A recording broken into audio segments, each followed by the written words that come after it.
Thank you, reunions. Totally blinked out on what it's called. Yes. So this year we have the 50th reunion class of 1974. Do you have anybody here from 1974? Hey! The distinguished woman in the back, 50 years old. Oh, and Kathy, terrific. Well, that's congratulations, you guys. 25 years ago, the class of 1999 graduated. Do you have anybody from 1999?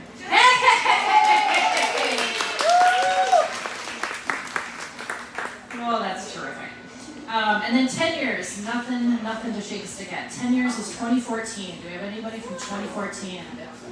11 years. We're in 2013. Well, that's wonderful. Good for you. 11 years. How many of you have been to Smith to celebrate your reunion out of curiosity? Wow. I may be the only one who has it. Okay, great.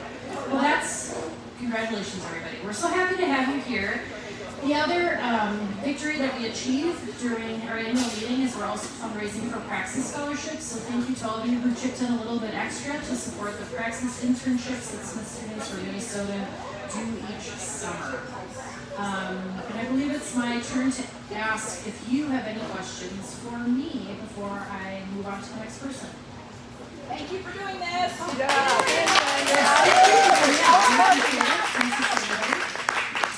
And without further ado, I will return it to Kate, right? The President's Report, so you get to hear all the good news.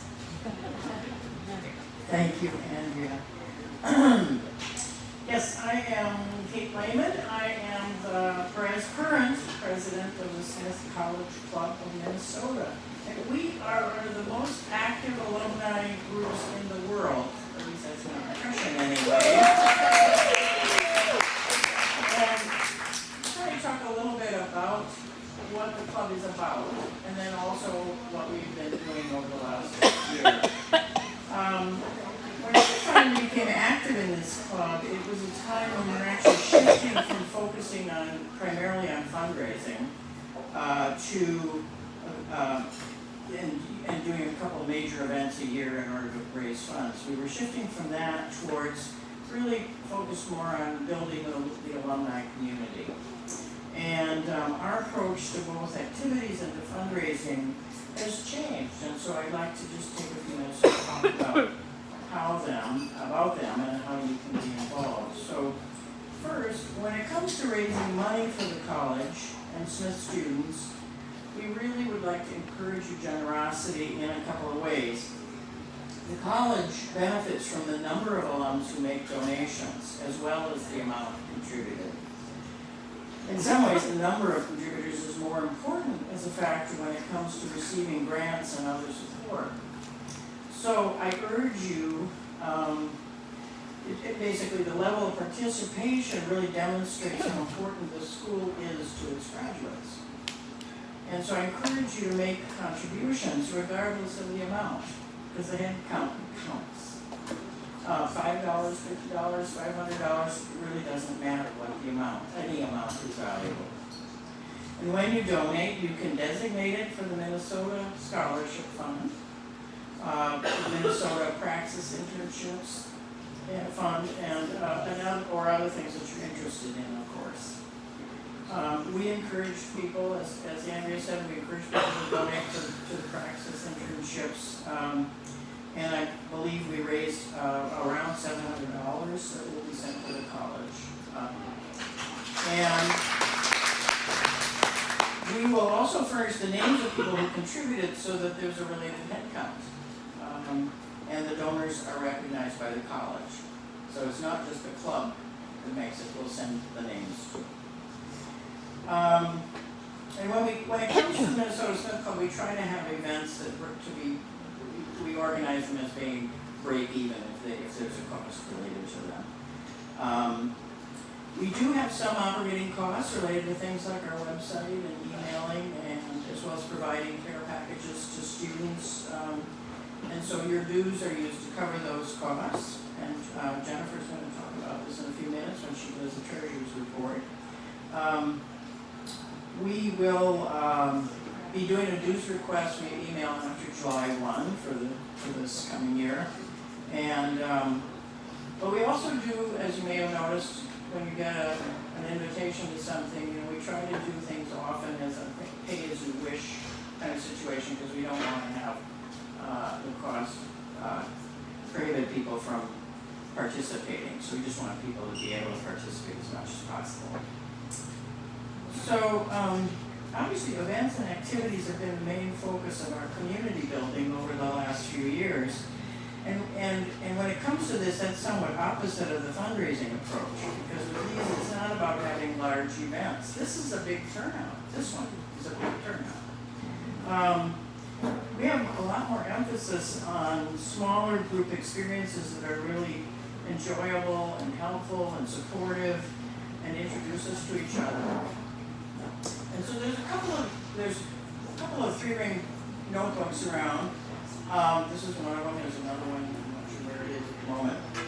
But these reflect a lot of information about the activities that we've been doing, and I encourage you to take a look at them. Most of the information is also on our website. If you haven't visited the website, I urge you to explore it. It's not just about information about upcoming events. It is turning into kind of an archive of all kinds of past events, including photos from those events and things like that. So it's really kind of fun. It's as I say, I like the fact that it's kind of turning into an archive. And Stephanie Ross, who couldn't join us today, she has been incredibly helpful in keeping the website up to date, including photos, video links of various activities. You'll see there's talks, there's meetings, there's drum group videos, of course, all kinds of things that are accessible via the website. We also have a private Facebook group, and you can see events and link to sign up for events that way.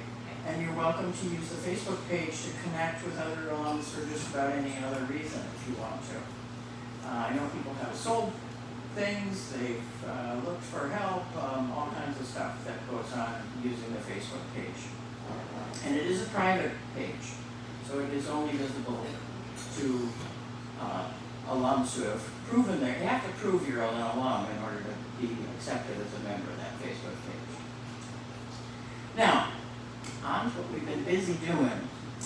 So, in our last year, we had a major accomplishment in publishing the 3rd volume of our oral history series, Strong Women Building Strong Communities. And to launch it, we had an event at the Women's Club in Minneapolis, and it featured a talk by Darcy Burkle, a professor who talked about Smith's archives and history. And if you weren't able to attend, there's a recording of her talk available via the website. And also, if you weren't able to buy a book, you may sign up to order one for volume 3 here. You can sign up over here, and you'll receive an invoice via email, actually, to pay for it. So if you haven't got one of those, and then also, if you haven't had volume 2, you get that for free when you order volume 3. Get volume 2 for free. So that's all information over there.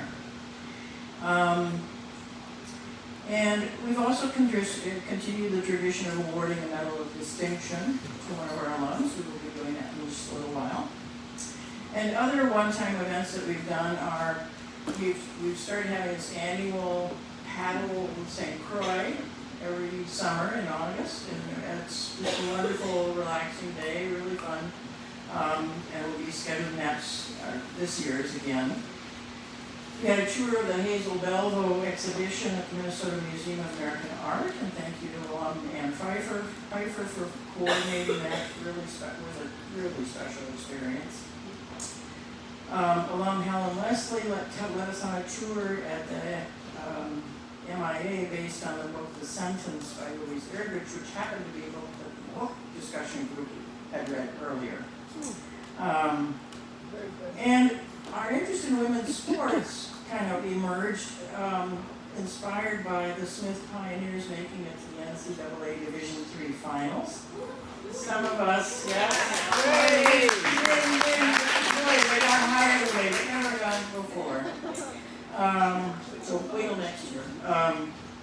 And some of us got together to watch the last two games at the new Minneapolis Women's Sports Bar called the Bar of Their Own.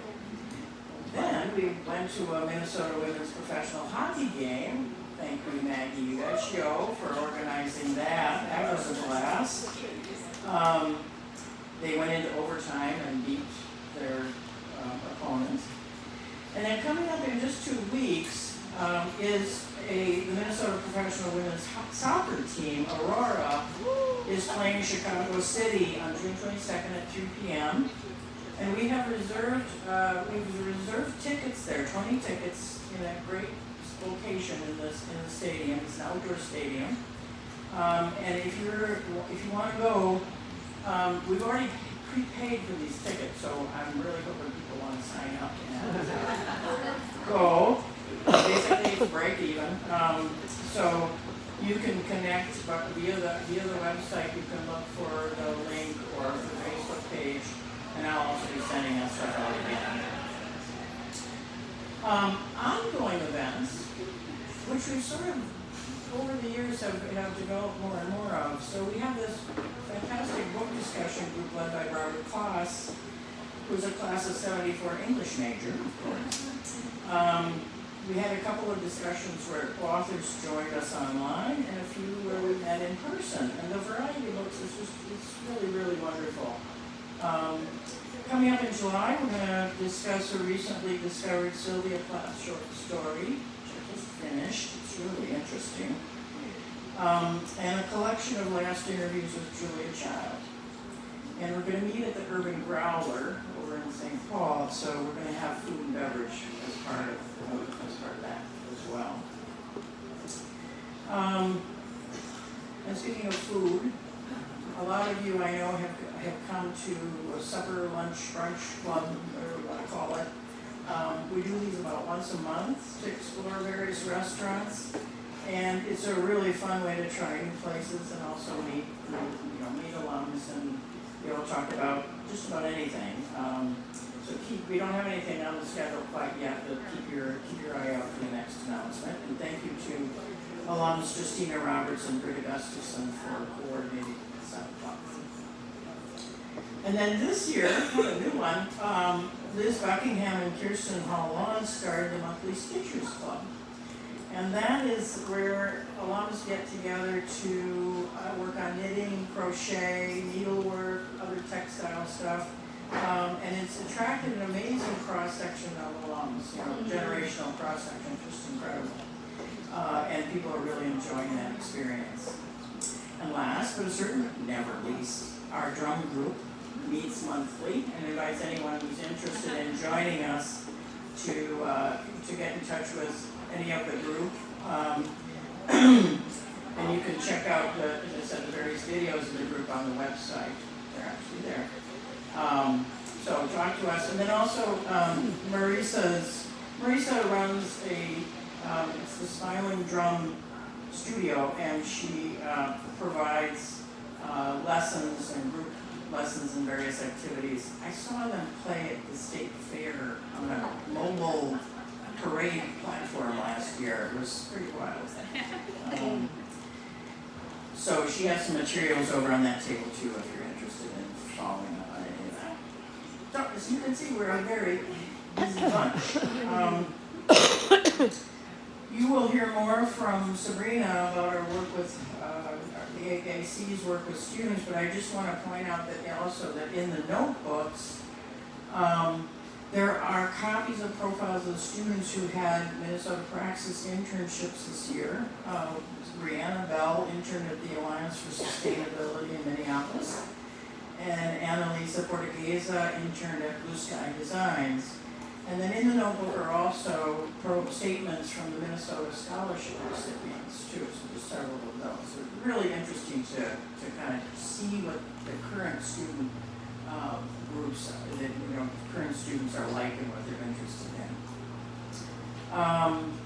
Before we move on, I also want to thank all the volunteers who help with managing the club, coordinating activities, supporting other alums, and promoting the college.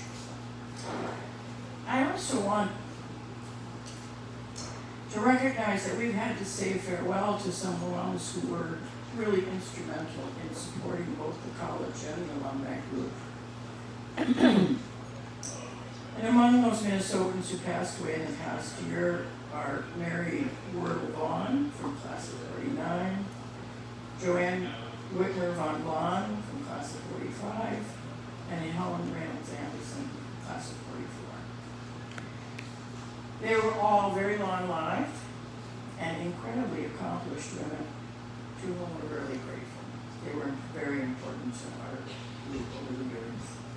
So, now time to move on with business. I'm happy to introduce Jennifer Whitaker, our treasurer. And there's a treasurer's report in the local too.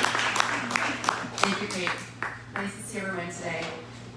So this is not always the most fun information, but it's important. Finances is really important to keep the club going. So we appreciate anyone who's been a paying dues member. I know if we have close to 60 people here, we never get 60 people that pay dues. So I encourage you, if you're here and you haven't paid dues yet, either for this last year or this coming year, please pay dues. Probably had about 45 dues paid members for this last fiscal year, $1,105. Let's see, our big ticket items. So we did the oral history project, as Kate said, and that was a big investment for the club. We are about $3,500 cost total right now. Every book we additional sell would hopefully bring that down, but it's been a phenomenal read, so hopefully you'll sign up for one if you don't already have one. Let's see, what other highlights? We did a student resource center donation last year, but we did a praxis this year for 2,000 already, and we're looking to do another one, which is great. Thanks for that support. These internships are really important for the young people coming into school. Operating expenses were about $300 for this past year. Our investment in, so we did a lot of programs that Kate talked about. So fees raised were over $2,700 for our different programs. Costs were about $2,200, so there's a little bit of a kick up there. Net, we had about a $7,500 cost for running the club this year, mostly due to the book that we published. But I love the oral history book, so that's been phenomenal. So net, we've got about $15,000, almost $16,000 in our coffers for going forward, which is a strong place to be in the club. And then the highlights from the college, we have a Minnesota Scholarship Fund that we talk about every year, and it started with a $664,000 net book investment. So from there, end of value for last fiscal year, get a lag, was over $3.3 billion. So we've had phenomenal success in investment performance. We had $165,000, $735 income distribution, which went to scholarship this past year, and it's up almost 4% over the previous year. So more people are getting scholarships to do good work, which is phenomenal. We also had investment positive versus last year was negative, so that's always a good sign. But all of the investments that we make, all those scholarships, really help fund student activities, and it's wonderful that we've hopefully benefited from it. Now we can kind of pay it back. So thanks for all your help, pay your dues, and enjoy the food that we have left over. Thank you.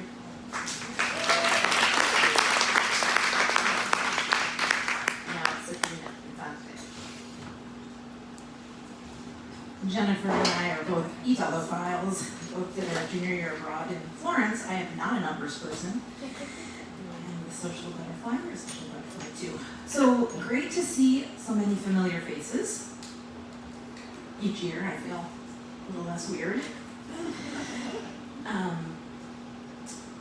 So my fellow alum admissions coordinator, Rachel Walker, also class of 96. Sorry, my name is Sabrina Infante, for those of you that don't know me.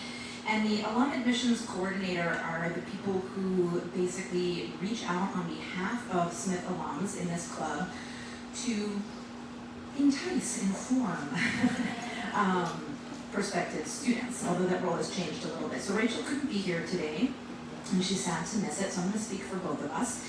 The alum admissions coordinators focus their attention on 4 things. That's about 1 per season. That's the extent of my numbers, 1 per season, there we go. In the fall, we used to oversee the alum interviews, and now the process is a little different, and we simply recruit people who are interested in conducting alum interviews, which is super important. I don't even know if they do on-campus interviews anymore. So if anyone is interested in being connected online with a prospective student, the college will contact you directly. And how many of you have enjoyed conducting alum interviews? Raise your hand, no bent elbows. Yay, okay, so thank you so much. There are new federal laws regarding child safety protection, which is a great thing, and it means that we all need to be background checked and do about a 1-hour video training. So it's not a big deal, but there is a loophole or 2. There are a few steps that you need to take, but if you're interested in speaking to prospective students about your experience at Smith, apparently they love speaking to recent alums, but they know how to find them somehow on Facebook and other places. So they actually really enjoy speaking to more experienced, more mature alums.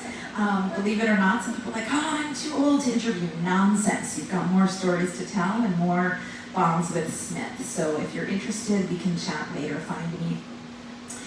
So that's what we do in the fall. It's almost out of my hands now, basically, through the college, except for my recruiting efforts. In the winter, the biggest project is the Smith College Club of Minnesota Book Awards. And this year, I think we distributed 15 book awards to a rising senior who was an exceptional student at our high school. How many of you are my book award reps that are here today? Okay, only a few hands, but I want to thank Diana Sinclair, class of 87 from Burnsville High School and Prior Lake, Helen Brosnahan, class of 92 for Park High School and Cottage Grove, Sarah Caruso, class of 81 for Breck High School, Andrea Brown for St. Anthony Village, oops, I forgot her year, Jennifer Schultz for Great River Como Park High School as well, Lisa Meyer, Parnassus Prep, and Stephanie Frost, who's our rep for Stillwater, St. Croix, and, I'm going to pronounce it wrong, Matomedy? There's only a few possible permutations. I knew one was wrong for years. I thought I'd corrected it. What is it? Matomidi. Matomidi. Yeah. Oh dear heavens, forgive me. No, it's important. I need to know. I mean, I'm not their rep, but anyway, I'll figure that out. I'm not from around here. Catherine Allen, St. Louis Park, and of course, we have some outstanding reps from previous years, numerous years, even if not 2024. I really want to thank some of the people who were instrumental in continuing the Book Award program. Barbara Kloss, Kathy Hockadall, and Marty Swain. You 3 are my heroes for that and many other reasons. I really do admire you. So I'm sure I'm missing some people who've been involved in the Book Award programs. And this is basically one of our, can you call it an outreach effort? I don't know. I'm a high school teacher by training, so I love recognizing and rewarding promising students. Whether or not they end up applying to Smith is up to them. One thing we stopped doing, and I can't remember exactly why, not because of us, but because of some of these legal changes, but people love doing the rose deliveries, right? How many of you have delivered roses or were delivered a rose? So that's something I'd like to get back to doing. I think it's a really nice touch. Smith is not lacking for applicants. We have hundreds and hundreds of applicants from Minnesota every year. Kids know how to find information these days. They don't need us at a college fair anymore. They can find anything they need. But what I love doing and what I love about being an AAC is that face that represents a group. And the more faces, the better, because many of us actually did choose Smith or are happy to have chosen Smith because of this, because of the network. And I don't think any other colleges or even the most prestigious women's colleges compare to the Smith network. Is that true? Yes. True! Woo! So we want the young applicants to know about that. Okay, last two things, super quick. Our third event in the spring is we actually track admissions and we plan an admitted students tea. So Rachel Walker has hosted this for several years now at her home by Lake Nokomis. They've been delightful bagel brunches with Smith tea, and these have often been followed immediately, like piggyback event, by our care package preparation event. It's one of my favorites. Stephanie Frost is usually the mastermind behind the selection of goodies. But several people joined in the assembly line this year, and you have fun chatting while you wrapped.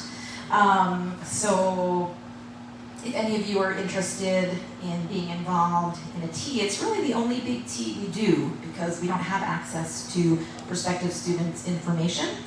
We can only reach out to students who have already applied. So that's why we do that in the spring.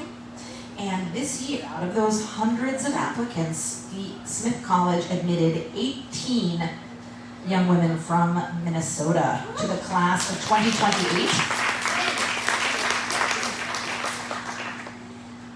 That I know, at least 5 have already accepted enrollment, but that is not a statistic that I have access to. And I could have access to it, but I don't know that number. They're still updating their files, so I will let you know next time I see you how many new Minnesotans will be attending Smith. Is that a usual kind of average number? It's up a little bit. That's a good question. The question is that average? I'm not a numbers person for some reason. 17 from last year or 2 years ago was stuck in my head. I wasn't here last year, Rachel spoke, so it is up. Overall applicants are up, and applicants from Minnesota are up. I don't know if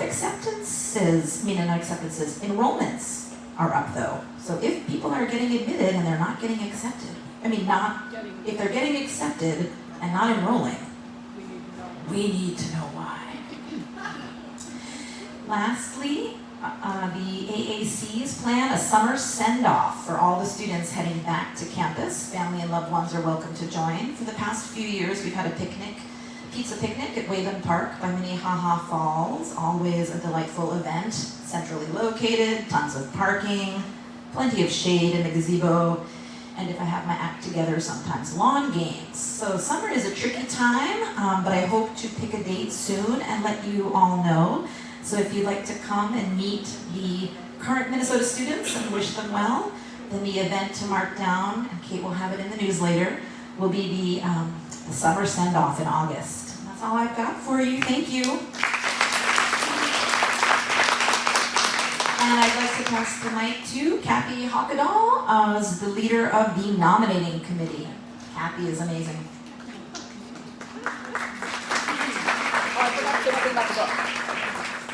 I forgot to say something about the book award.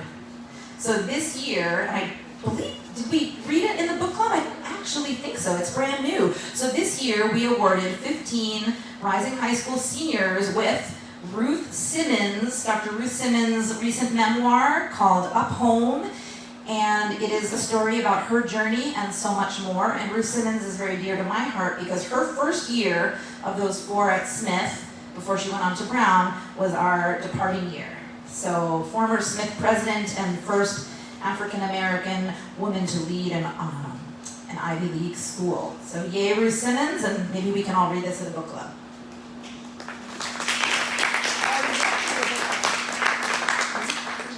Thanks, Sabrina. Catherine Gump was my partner in crime for the nominating committee this year, but unfortunately she couldn't be here today. We were going to share this, so I just want to thank Catherine for working with me on this. I also want to thank all of the officers who served this year, Kate, obviously, and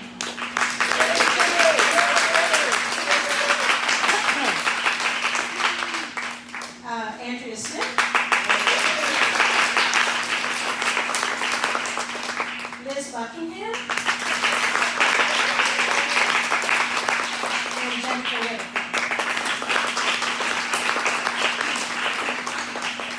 We do have a slate for the vice president and secretary, and it will be a slate by voice vote, so hopefully won't take us very long.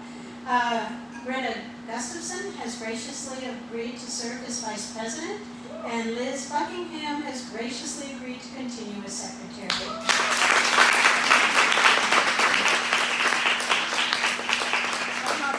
So I'm going to take that as acclamation. I also wanted to tell you who the nominating committee for next year is. I retire off that committee, and it will be Catherine Gump, Kate Lehman, and Sabrina Infante. Thank you.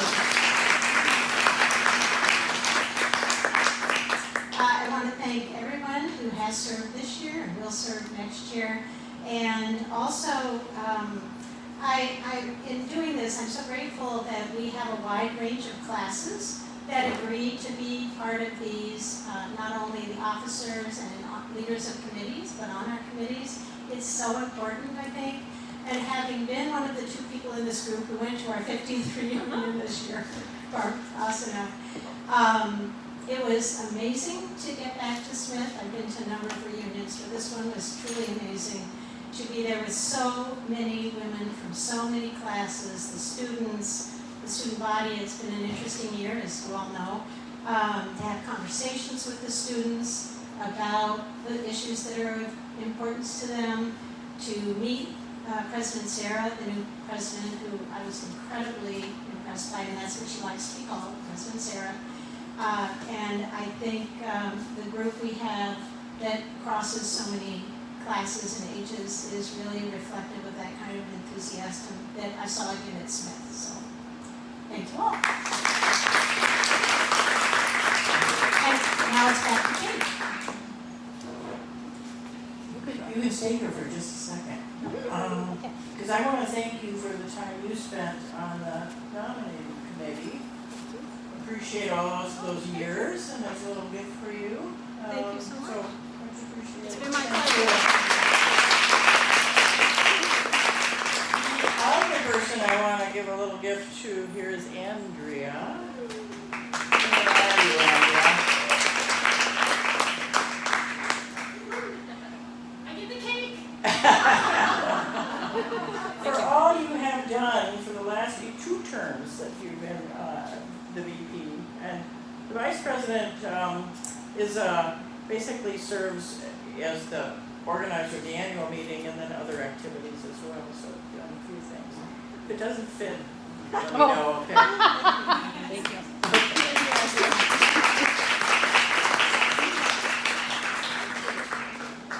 And that is the end of the official business meeting. So I thank you for that. I'm going to turn it over now to Betsy Whitbeck, who is going to present our Smith Medal of Distinction awardee for this year. And by the way, I'll push my notebooks again here. All the past, we're on now, and this is number 7, I think. There's information about all the past medal awardees on the website and in this book. So I look at that. Yeah. There you go. Good.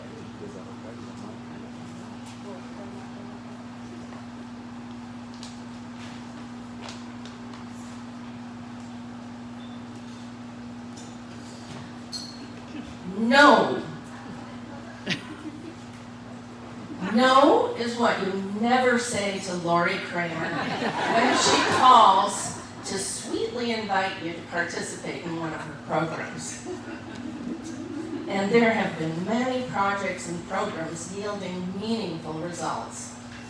Having worked closely with Laurie on the Smith Club's oral history program that yielded 3 books of 48 Smith alumni's biographies, I have a sense of her organizing ability and commitment to see a project through to its finish, which is exceptional.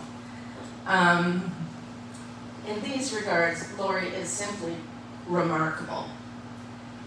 One evening after a Smith event, my husband and I were having drinks with several others and chatting about the event.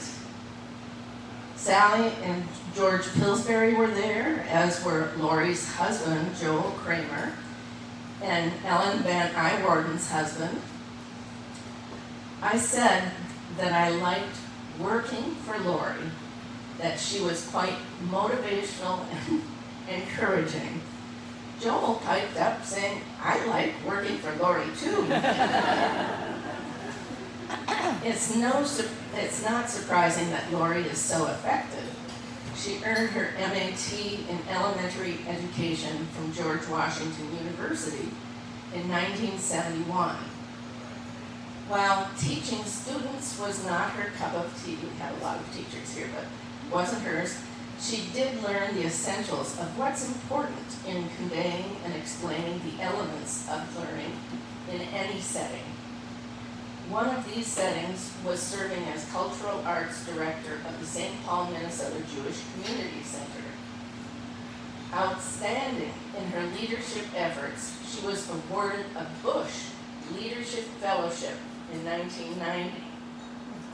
This woman collects honors and by the way, did you know Smith has a management program? In 1990, Laurie returned to Smith to study management principles in nonprofits during a 3-week course that continued with 3 more weeks the following summer. Deciding that she wanted to specialize in the area of mental health, she augmented her supervisory work experience and management skills with a master's degree in community health education at the U of M. Hold on. There's a lot to say about Laurie. There, she conducted focus groups studying mental health problems in the workplace, a project of the Mental Health Association of Minnesota. Continuing in this area, Laurie founded the Mental Health Education Project, a collaborative program of the Twin Cities Jewish community to raise awareness and reduce stigma associated with mental health issues. Laurie served as a project director, annual conference coordinator, and became a member of the Board of Mental Health Association of Minnesota, serving as president among other offices. In 2003, she was honored with the Blue Cross Blue Shield of Minnesota Champion of Health Award. Yay. Today, probably Laurie's highest public profile is as co-founder of MinPost, a nonprofit, nonpartisan online regional journalism enterprise, among the earliest such online news sites. Her co-founder was Joel Kramer, a former editor and publisher of the Star Tribune who, and I'm so impressed, during his career had edited 2 investigative projects that won Pulitzer Prizes. Wow, where are you, Joel? Oh, okay. Laurie certainly knows how to pick her collaborators. And she hasn't overlooked our local Smith Club, for whom she has served as club president, Smith Day co-chair, and as co-chair of our groundbreaking oral history program. Our oral history produced 48 alumni interviews across 3 books called, and you can all help me, Strong Women Building Strong Communities. And we are strong women building strong communities. What I observe is that Laurie traveled an evolving career path, never shy of trying something new she thought could be fun and interesting. She has courage. Also requiring courage, along the way Laurie and Joel produced 3 talented children. Clearly, Laurie said a resounding yes to many challenges and opportunities. With distinction, Laurie Kramer has certainly served the community at large and the Smith community in particular.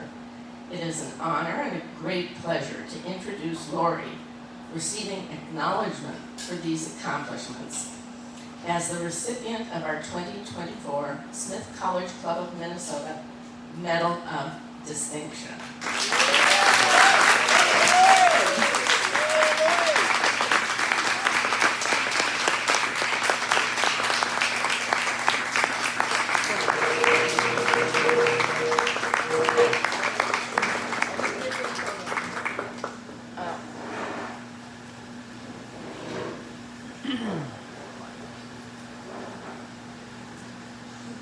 here, can everyone see this? I don't want it to fall out.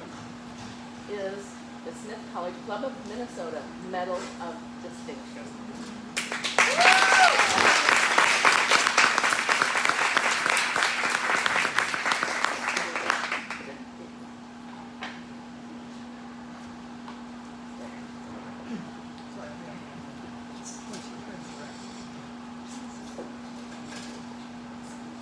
I think Betsy remembers things that I don't even remember anymore.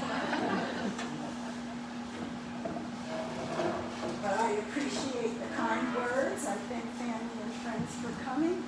And special thanks to the club for awarding me this medal, which recognizes alums who stand out in their commitment to the club and the broader Minnesota community. And I am honored to join this esteemed group, which includes Margaret Wordle, Peggy Leppett, Barbara Kloss, Marty Swain, Jane Howard, and Kathy Hockedahl. And I think almost all of them are here today. Laurie, can you hold your mic? Yeah, just hold it up. Yeah. My connection to the club began 40 years ago, soon after moving to Minnesota in 1983. I was hooked in the traditional way, personal outreach, and an invite to Smith Day. And I will say that I have lived in larger... There's something going on. It's a missing kid. It's an Amber Alert. I have lived in larger cities and smaller cities, but nothing that I have encountered met the high standard of the Minnesota Smith Club. It's, I can testify to that. It's quite a personal outreach. Once hooked to Smith Day, Joel and I created Smith Day crossword puzzles for decades. Nancy Malman, who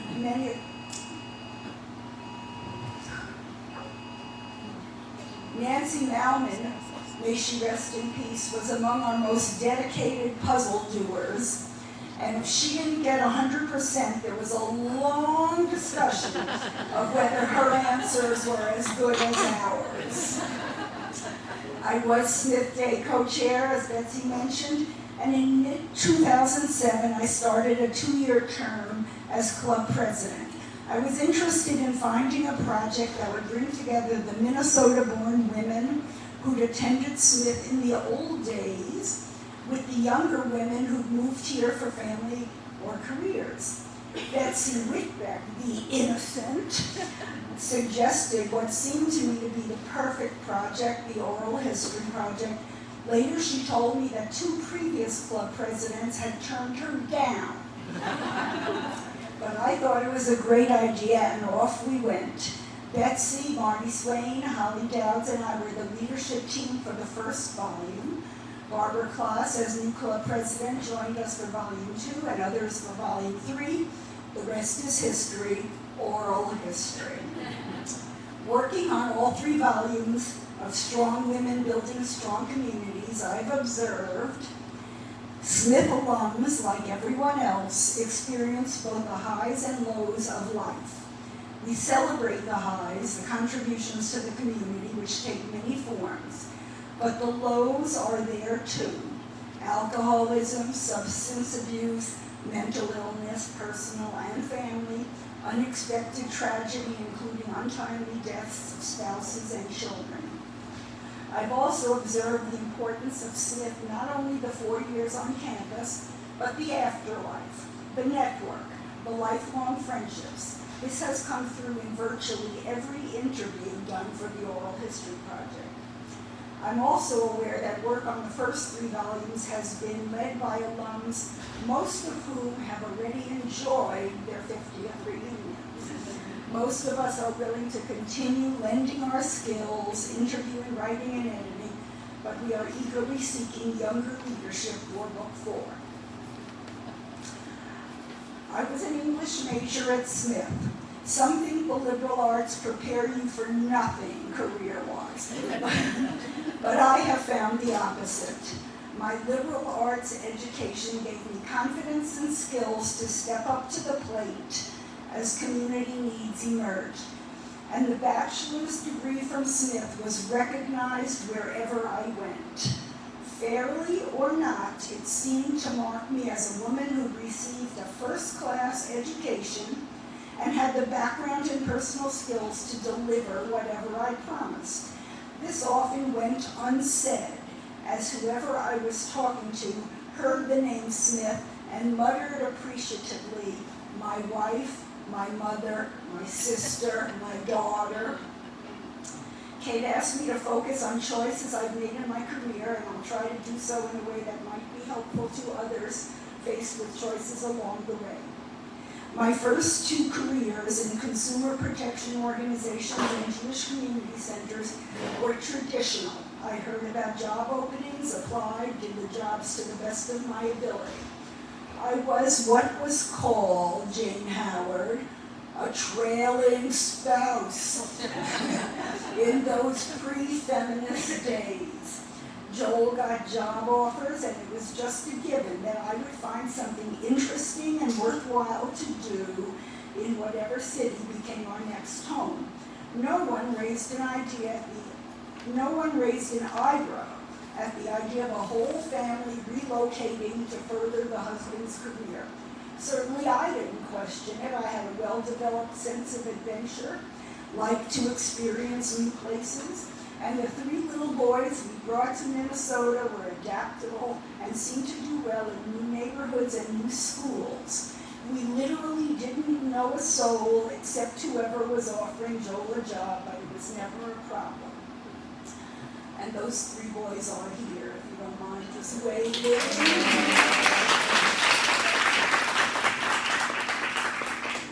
I didn't know it at the time, but the move to the Twin Cities set me on a different path, one in which I had the opportunity and challenge of making my own career decisions. My first 14 years in Minnesota, I worked my way up the ladder at the St. Paul JCC. I loved the variety of challenges, the staff, the friends, the thousands of members, Jewish and not, the other agencies who wanted to partner with us. But as the years crept on, it became obvious to me that if I didn't leave under my own steam, they would carry me out in a box. It was 1998, I was about to turn 50. I knew I had to make a career move, but I had never made a career move before. At least nothing more complicated than choosing between two job offers. 25 years later, I still remember how difficult it was for me to make that decision. There were a million careers out there. I had some well-developed skills and interests and a record of accomplishment. But where was the match between what I was interested in and what the community needed?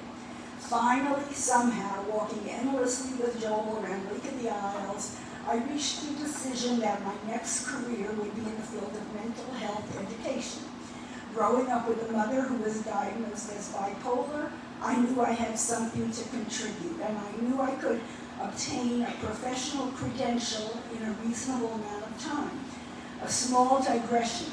The professional credential I decided I needed was a master's in public health, in community health education. This was a 2-year full-time program available at the U. At that time, public health as a field was focused on anti-smoking and cardiac health. There was little, really no attention paid to the public health aspects of mental health, to what you could do to improve the mental health of a community as opposed to an individual. The professors who admitted me to the program were concerned they wouldn't be able to meet my educational needs, but they took a chance, and I did a lot of independent projects, and it all worked out. I never planned to do my mental health work, reducing stigma and raising awareness in the Jewish community. After 14 years, I knew the subject was taboo. But something happened in June 2000 that changed my direction. A Jewish woman living in Uptown was shot and killed by Minneapolis police in the midst of a bipolar episode. I did not know Barbara Schneider, but went to her funeral at Temple Israel to pay respects to her and to my mother. Rabbi Zimmerman told the story about visiting Barbara in the hospital for ovarian cancer a few years before her untimely death. Being a cancer patient was such a positive experience, Barbara told the rabbi.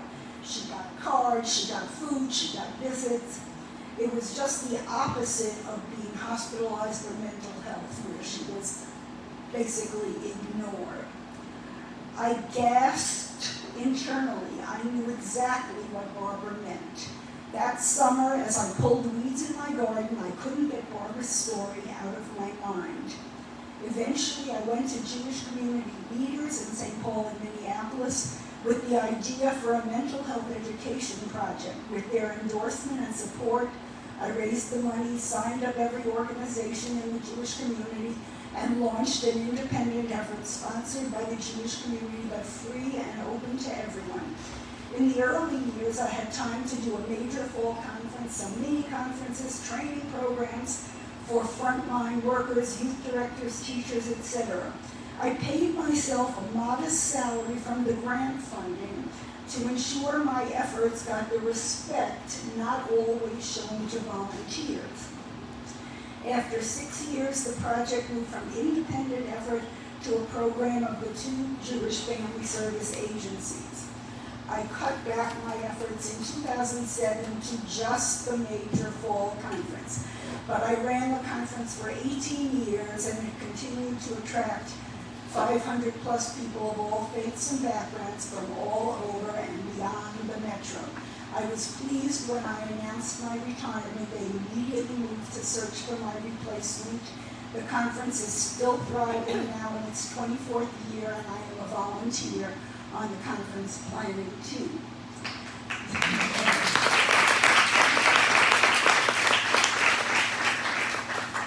The reason I cut back on my mental health work in 2007, in the spring of that year, both Twin Cities dailies were cutting their news staffs dramatically with buyouts and layoffs.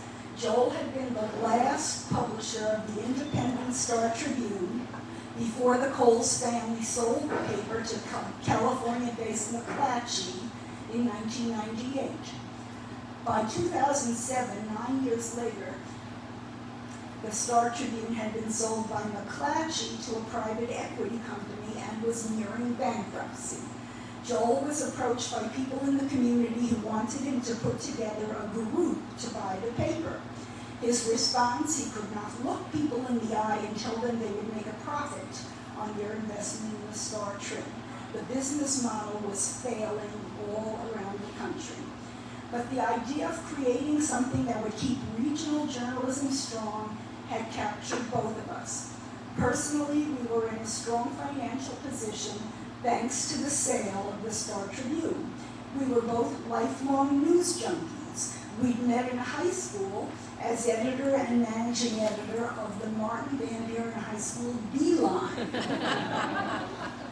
By this time, we'd moved our empty nest household from the lakes to the river, and months of walks along the Mississippi replaced the Lake of the Isles walks of a decade earlier. The result was our co-founding of MinnPost, a nonprofit, nonpartisan journalism website for people who care about Minnesota. MinnPost launched in November 2007. We were the second nonprofit regional news site in the country after Voice of San Diego, and we've been recognized as a national leader. The first 9 years, Joel and I both worked full-time for MinnPost without pay. In 2016, we announced our retirement, and through a successful campaign, we're able to hire and pay the next generation of leaders. We remain active on the board and committees and fundraising campaigns, but we try to keep our excellent advice to ourselves unless asked. My high school journalism teacher was a traditionalist. He told us, always put the most important info at the beginning of the story. In those pre-electronic days, editors cut from the end when stories were too long. But I've saved one nugget for the end. I was recently diagnosed with multiple myeloma, a blood cancer. My care team at the U is optimistic that they will get me into remission and back into remission if the disease reappears. They say I have many good years ahead of me, and I am thankful for this prognosis. The treatments have been going well, and except for fatigue, I am feeling good. Thank you for the opportunity to reflect. I wish all of you long lives, good health, personal and professional fulfillment, and the chance to make meaningful contributions to the community in the Smith tradition.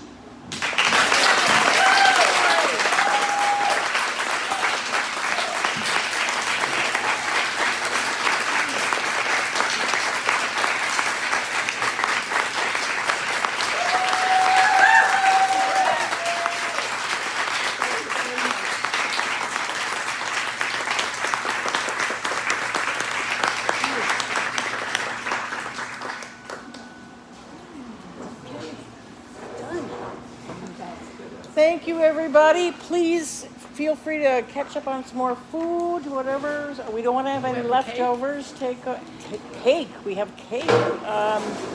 And we have the space here for another half hour or so. So feel free to just socialize and talk to Laurie. So. And cut the cake. Cut the cake.